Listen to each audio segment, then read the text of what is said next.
Hello friend, popular TV serial तुमसे तुम तक के आगे आने वाले एपिसोड में अब आप देखेंगे कि रघुपति का असली चेहरा और मकसद आया आर्यवर्धन के सामने। तो वहीं आर्यवर्धन ने करवाया दुकान के मालिक को किडनैप। जी हाँ दोस्तों, अब शो के अपकमिंग ट्रैक में आप देखेंगे कि जहां पर अनु आर्य से बात करने के लिए उसे बहाने से रोक लेती है घर पर, तो वहीं अनु के मम्मी पापा साड़ी की शॉपिंग के लिए अपनी ही दुकान पर पहुंच जाते हैं, जहां पुष्पा फुल ऑन एटीट्यूड के साथ दुकान में एंटर करती है और साड़ी निकलवाती है। तो वहीं दुकान का मालिक भी आ जाता है और उन्हें देखकर कहता है कि कोई जरूरत नहीं है साड़ी दिखाने की, क्योंकि इनकी तो इन लोगों की तो औकात ही नहीं है खरीदने की।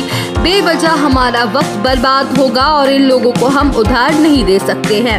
जहां पुष्पा और दुकान के मालिक के बीच तगड़ी बहसबाजी भी हो जाती है। वेल, शो के अपकमिंग ट्रैक में आप देखेंगे कि जहां पुष्पा कहते हुए नजर आने वाली है कि तू रघुपति भाई साहब को तो जानता ही होगा, उनके बेटे विपिन के साथ मेरी अनु की शादी होने वाली है और उन्होंने हमसे ये वादा किया है कि शादी के बाद वो ये दुकान हमें खरीद के देने वाले हैं और उसके बाद मैं तुझे धक्के मारकर इस दुकान से बाहर निकाल दूंगी। तो वहीं दुकान का मालिक दो पल के लिए परेशान हो जाता है उसकी बातें सुनकर, जिसके बाद उनके जाते ही वो तुरंत रघुपति को कॉल करता है और पूछता है कि आखिर ये क्या सीन है।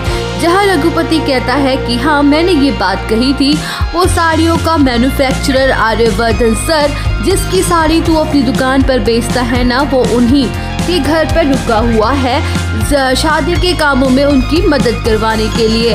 अनु हमारे लिए सिर्फ एक तुरुप का इक्का है। जैसे ही ये शादी हुई ना, मैं उसके नाम पर बड़े बड़े बिल फाड़ूंगा और बड़े बड़े कॉन्ट्रैक्ट आर्यवर्धन से लूंगा, फिर हमें करोड़पति बनने से कोई नहीं रोक पाएगा। वेल, शो के अपकमिंग ट्रैक में आप देखेंगे कि जहां पीछे खड़ा आर्यवर्धन रघुपति की सारी बातें सुन लेता है, लेकिन वो अपने डाउट को क्लियर करने के लिए झेंडे को कॉल करता है और कहता है कि मुझे इस रघुपति की पूरी कुंडली चाहिए। मैं जानना चाहता हूँ कि आखिर इस शादी के पीछे इसका क्या मकसद है। तो वहीं झेंडे दुकान के मालिक को किडनैप कर लेता है और उसके सर पर बंदूक रख के उसे सारी सच्चाई उगलवा लेता है। जहाँ झेंडे आर्यवर्धन को रघुपति का सारा प्लान बता देता है, जिसके बाद आर्यवर्धन ये बड़ा फैसला करता है कि वो किसी भी कीमत पर ये शादी नहीं होने देगा। तो वहीं दोस्तों, अब ये देखना दिलचस्प होगा कि अब कैसे आर्यवर्धन रोक पाता है अनु की शादी और कैसे थामेगा अनु का हाथ। तो दोस्तों, और अपडेट जानने के लिए बने रहिए हमारे साथ। वीडियो को लाइक, चैनल को सब्सक्राइब करना ना भूलें।